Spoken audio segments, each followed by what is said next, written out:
एक तीसरी कहानी सुना रहा हूं। ये एक ऐसे व्यक्ति की कहानी है जो कि लकड़ी काटने वाला था।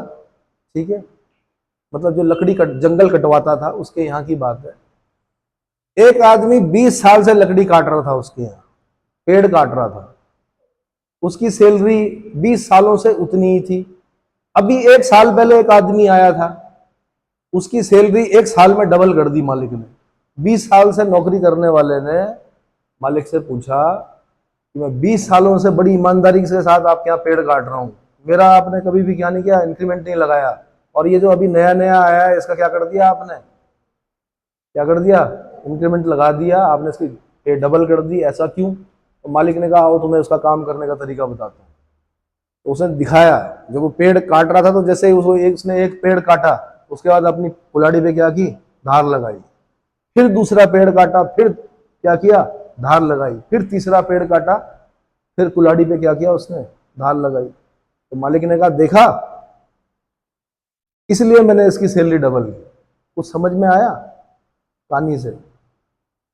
क्यों? क्योंकि वो हर पेड़ काटने के बाद अपनी कुल्हाड़ी पे धार लगाता था और वो जल्दी काटता था पेड़ को।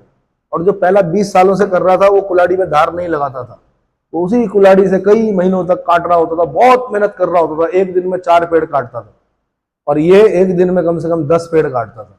तो क्या इसकी सैलरी डबल नहीं होनी चाहिए? इस कहानी से क्या सबक मिला? इस कहानी से ये सबक मिला कि कुछ लोग पढ़ते ही रहते हैं, धार नहीं लगाते हैं। धार लगाना मतलब पेपर प्रैक्टिस। जैसे ही आप किसी चैप्टर को पढ़ते हो उसके बाद पेपर प्रैक्टिस करनी है, उससे पता चलता है कि मेरा क्या छूटा है।